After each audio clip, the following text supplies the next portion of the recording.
De passage en Périgord, vous cherchez des activités insolites et respectueuses de l'environnement. Dans ce sens, les balades en véhicules électriques ont le vent en poupe. Voici par exemple la version trottinette à Brantôme qui s'ajoute désormais à l'offre des balades en canoë. Julie Chapman, Mustapha Abbas. C'est une question d'équilibre et de confiance.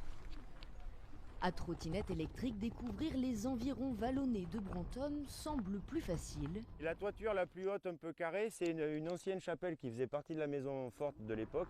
Des parcours de 8 à 18 km sans effort et sans bruit.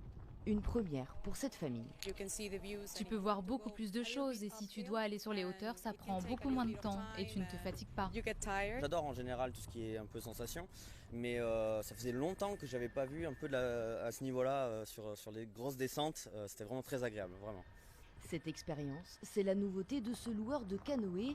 Les rivières moins praticables cette année l'ont poussé à se diversifier. Donc là on va traverser, on va aller en face, on prend le petit chemin qui s'enfile à gauche. Passionné de VTT, Richard a donc cherché une activité accessible à tous. C'est quand même bien vallonné, on a des bonnes côtes et des bonnes descentes.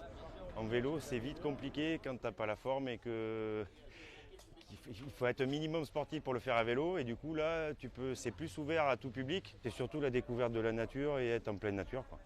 Avec des engins qui sont silencieux, avec lesquels tu ne forces pas et que tu prends uniquement du plaisir.